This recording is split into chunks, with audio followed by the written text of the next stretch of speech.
So we saw about Abraham offering up Isaac. That was not his salvation. But that was how he was justified before man. And by the way, that's why remember that verse that I said was the confusing verse in James 2 where it said, ye see then how that by works a man is justified and not by faith only? Here's the key word, how. See, if you remove how, it would say, ye see then that a man is justified by works and by faith. You know, that's not what it says. It doesn't say, you see then how that by works a man, you see then that by works a man is justified. It's you see how. What does how mean? In what way? Now you see in what way a man is justified by works. And what is that way? Before man. Right. Not before God. Now you see how a man is justified by works. It's not before God. It's not salvation. And a lot of people will say this. They'll say, well, everybody who has faith is automatically going to have works. Have you heard that? Yeah. Well, faith without works is dead, so therefore if you don't have any works, that means you don't even have any faith in the first place. Well, here's what's interesting. You know, this Bible, it has some notes in it. Now, I prefer to have a Bible that's just the Bible. Like my favorite Bibles just have the text of God's Word. But you know how a lot of Bibles, they'll have little notes and references and like a study Bible?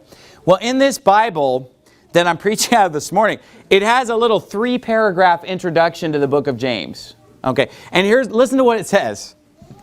Faith without works cannot be called faith. Well, you just did. When you said faith without works, you just called it faith. Faith without works cannot be called faith. A dead faith is worse than no faith at all. I mean, it's just making stuff. That's why you need to just read the Bible and ignore this dumb introduction. Okay, but what I'm saying is that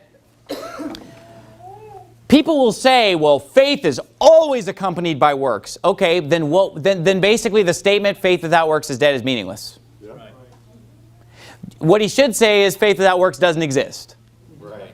Wouldn't that make more sense? I mean, if faith is always associated by works, wouldn't it make more sense to just say faith without works does not exist? Is that what he said? No. In fact, let's actually understand the intent that James chapter 2 has. Who's it talking to? Every chapter except one in the book of James, 4 of the 5 chapters starts out with the term, my brethren. He starts out, my brethren in James 1 verse 2. James 2 verse 1, my brethren. James 3 verse 1, my brethren. James, all throughout, just my brethren, my brethren, my brethren. He's constantly, and even in James 2, halfway through, he gives another my brethren. We're talking to the saved. We're talking to believers. And when he talks to the believers, here's what he says to them. He's telling the believers, you need to get some works to go with your faith.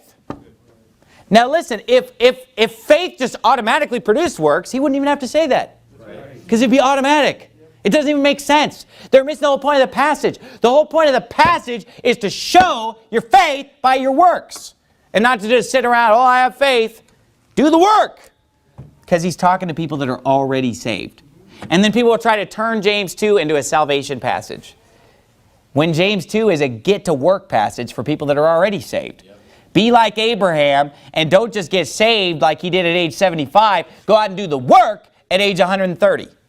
And when we see the book of John, the only book in the Bible that even claims to tell, I mean, obviously every book of the Bible, you can learn about salvation. Every book. Because all the prophets give witness to the fact that whosoever believeth in him, might receive remission of sins. So obviously every book deals with salvation, but the one book that even claims to be a book to tell you how to get saved is the book of John. Yeah. It says, these things are written that you might believe. And what does he say over and over again? Believe, believe, believe, believe, believe. John 3:16, John 1:12. And then James talking to people that are already saved, telling them, hey, you need to get off your rear end and get to work. And then people are going to say, oh, that's teaching work salvation. No, wrong. But anyway, let's finish up here in Hebrews 11.